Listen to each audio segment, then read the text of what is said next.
Salam hörmətli müəllimlər, dəyərli həmkarlar. Mən Leyla Allahverdiyeva.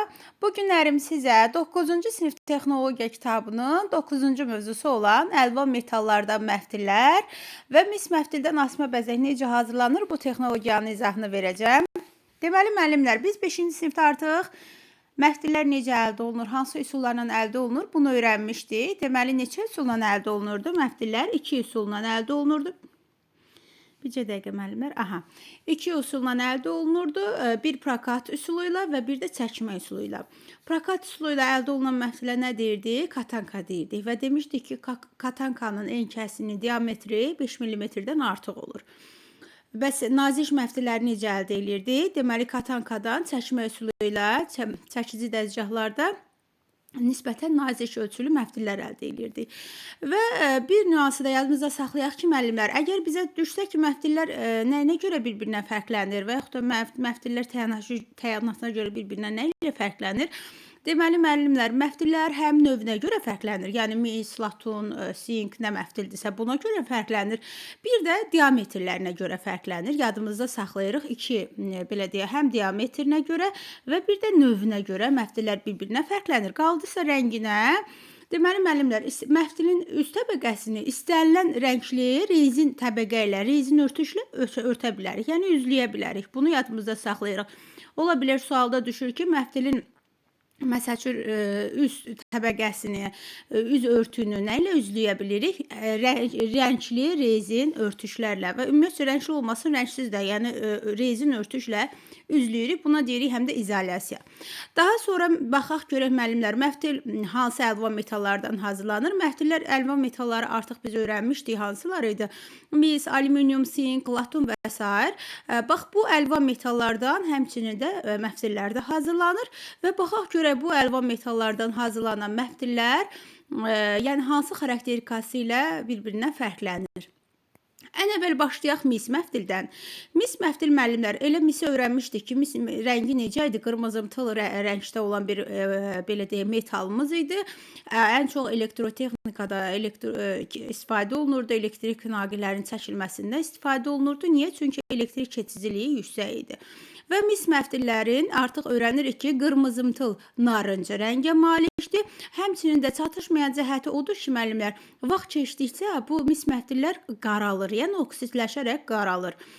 Mis məftillərdən adətən toxuma, hörmə işlərində istifadə olunur və çatışmayan cəhətlərindən biri də odur ki, müəllimlər, yəni biz onu mis məftili öz formasını, yəni ondan bir məmulat hazırladıq. O öz forması yaxşı saxlamır, həm də müəyyən vaxt keçdikcə və yaxud da həm də asanlıqla deformasiya ola bilir də. Niyə? Çünki kövrək materialdır mis.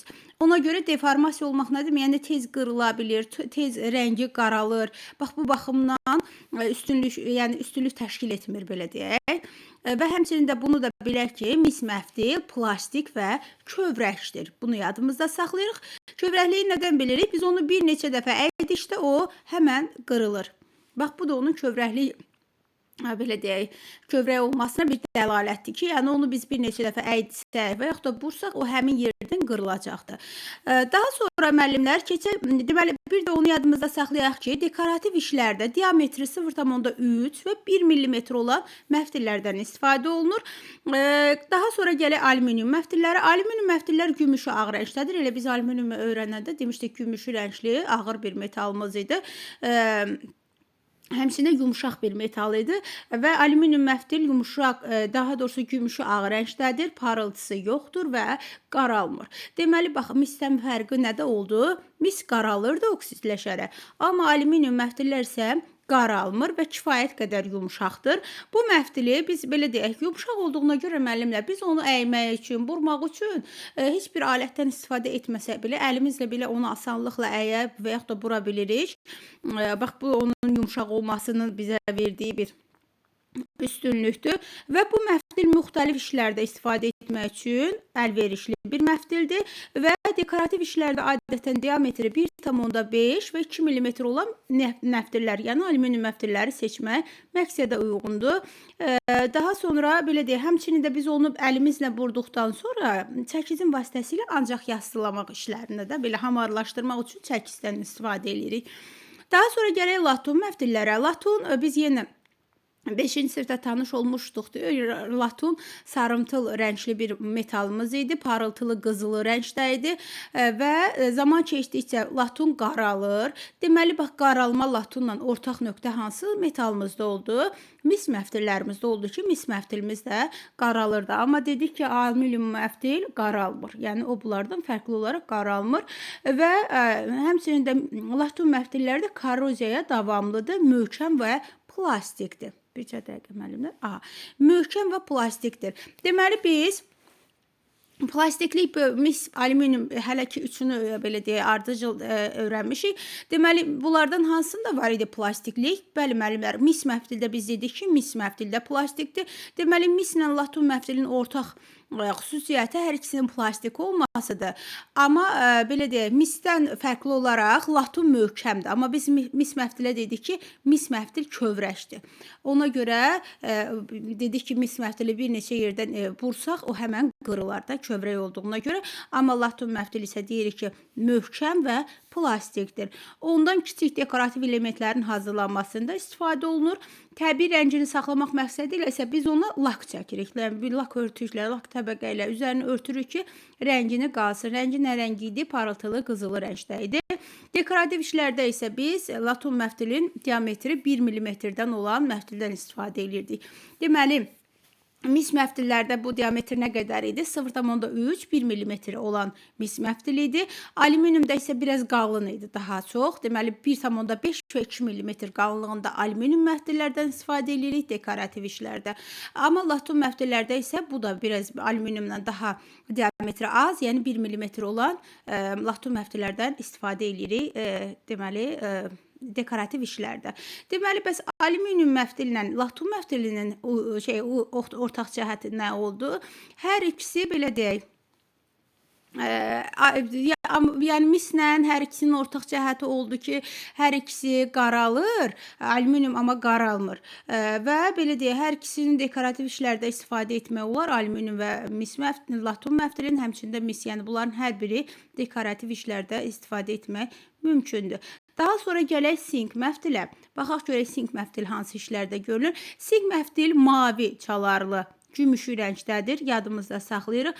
Baxın, gümüşü rəng həm alüminium da var, həm də sink özü də belə deyək, mavi çalarlı gümüşü rəngdədir də. Tam olaraq gümüşü rəng. Bax, gümüşü ağ rəngdə alüminiumdur.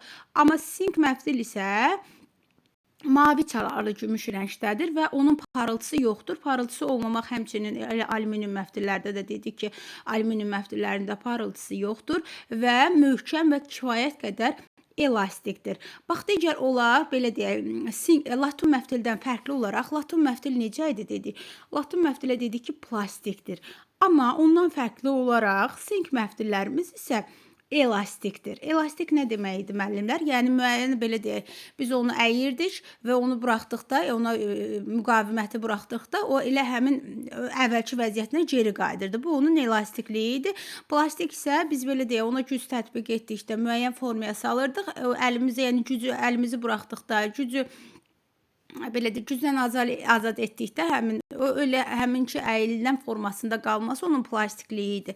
Deməli, sink məftil oldu, elastikdir. Alətin köməyi ilə asanlıqla əyilir və dekorativ işlərdə isə 0,4, 0,6, 1 və yaxud da 2 mm olan sink məftillərdən istifadə olunur. Yəni 0,4-dən 0,6, 1 və yaxud da 2 mm olan məftillərdən istifadə olunur. Deməli, sink məftilin oldu uyğunluğu alüminium və məftillə, yəni hər ikisində biri mavi çalarlı gümüşü rəngdə, digəri isə gümüşü ağ rəngdə oldu və fərqli oldu ki, məsəl üçün mis məftilimiz plastikdir, sonra laton məftilimiz plastikdir, amma sink məftilimiz elastikdir. Həmçinin də möhkəmdir. Möhkəmlik isə həm laton məftildə var idi, həm də sink məftildə möhkəm məftil hesab olunur. Amma alüminium biz dedik ki, alüminium yumuşaqdır. Həmçinin də mis məftilimizdə də biz dedik ki, mis məftildə kövrək bir materialdır. Yəni alüminiumda mis məftil kövrək, yumşaq, amma latum və sink məftilimiz isə möhkəm deməli məftil hesab olunur.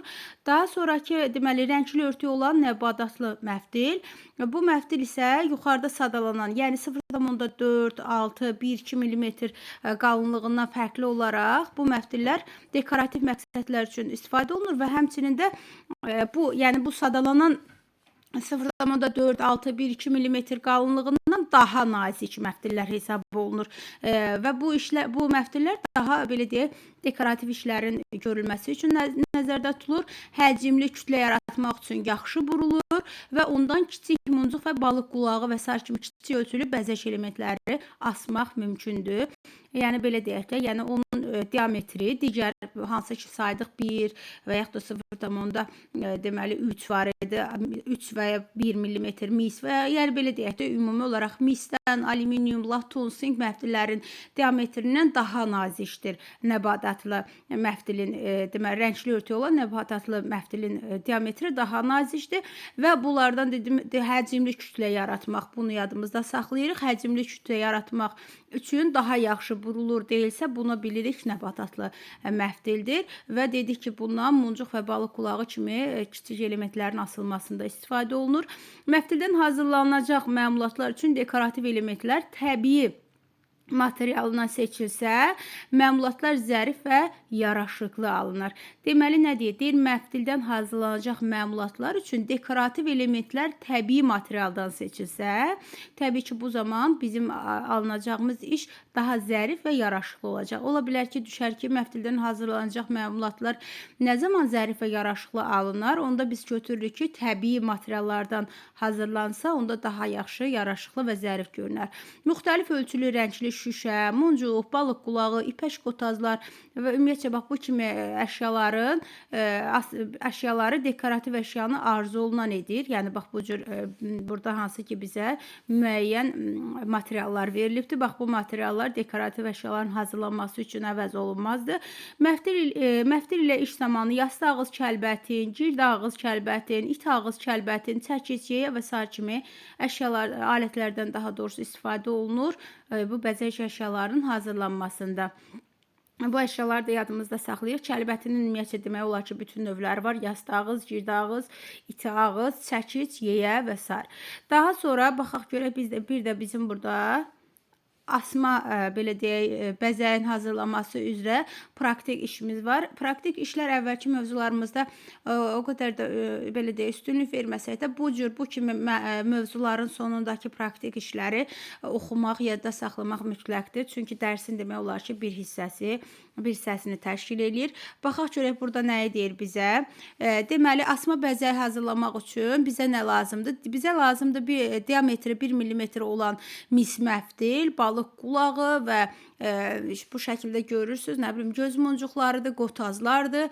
Bax, bunlar lazımdır. Həmçində alət olaraq bizə lazımdır dril və drilin ucluğu olan burğunun diametri belə deyək, kiçik olmalıdır ki, biz onu belə deyək, hansı ki, burada kiçik yerləri deşəcəyik. Ona görə dril, kiçik diametrli burğu, çəkic, kəlbətin, bir də kəlbətin lazımdır. Gird ağız kəlbətin yəni.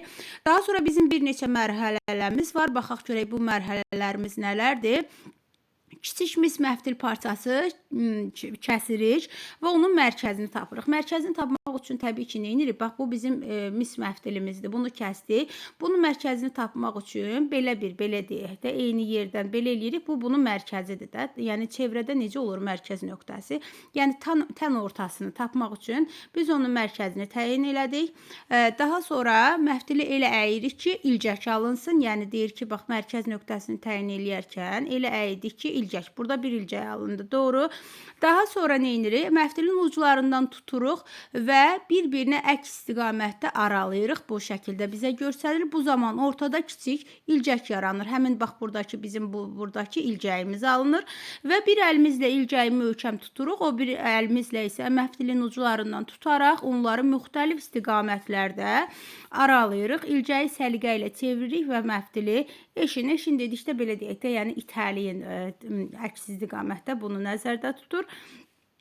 Daha sonra kiçik bir hissəni bururuq. və bu hansı ki, bax burdadır. Kiçik hissəni bururuq, artıq bu hissədən başlayırıq burmağa. Bururuq, buruğun bərabər ölçüsü olması üçün onu yoxlayırıq, düzəldin və məftilin uclarını müxtəlif tərəflərə ayırın. Bu uclarını da müxtəlif sağa sola da, yəni müxtəlif tərəflərə ayırırıq. Daha sonra girdağız kəlbətinlə, hansı ki bu bizim girdağız kəlbətimizdir. Kəlbətinlə məftilin ucunu sıxırıq və bururuq. Bax bu hissəsindən sıxırıq və içə doğru olmaq şərti ilə bax burada görürsünüz ki bururuq. Məftilin burulmuş ucunu halqa alınana qədər yavaş-yavaş əyirik. Daha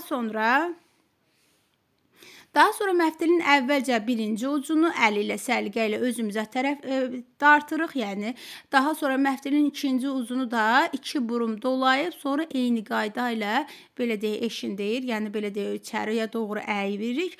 Alınan pəstahı çəkislə yastılayırıq. Həmin bax burada artıq belə bir pəstahımız əldə olundu və biz onu çəkislə yastılayırıq. Daha sonra dril vasitəsilə balıq qulağının üst hissəsində 2, bax üst hissəsindəki 2 deşik, alt hissəsində isə 3 deşik açırıq. Daha sonra açılmış necə, bu açmaq üçün necə buruğdan istifadə edirdik? Kiçik ölçülü buruqlardan istifadə edirdik və 3 deşik açdıq. Daha sonra açılmış deşiklərə ağ sap keçiririk. Bax burada keçiriblər və balıq qulağının alt kənar deşiklərində 2 ədəd mavi rəngli bax bu göz muncuqları asırıq.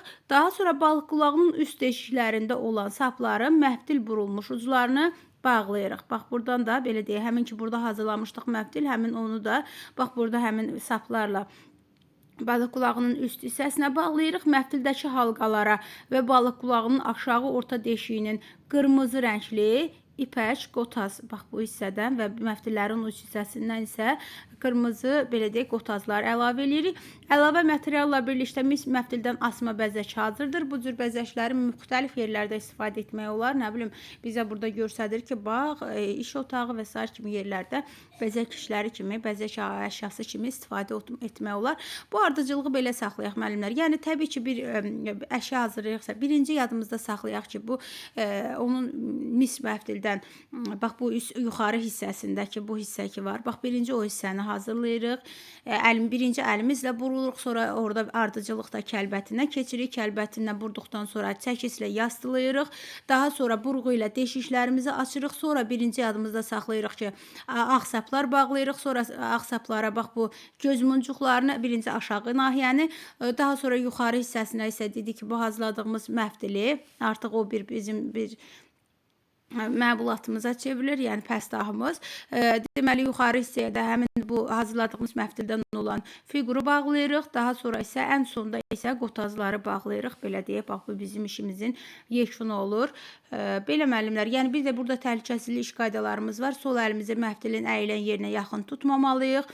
Təbii ki, saz alətlə, işlək alətlərlə işləməliyik. Məftili kəsdikdən sonra üzünüzə yaxın tutmayın. Təbii ki, bilirik ki, məftil sivri olur, içi olur. Təbii bu bizim gözümüzə və yaxud da üzümüzü cıza bilər, gözümüzü zədələyə bilər. Buna görə üzə yaxın məsafədə tutmuruq.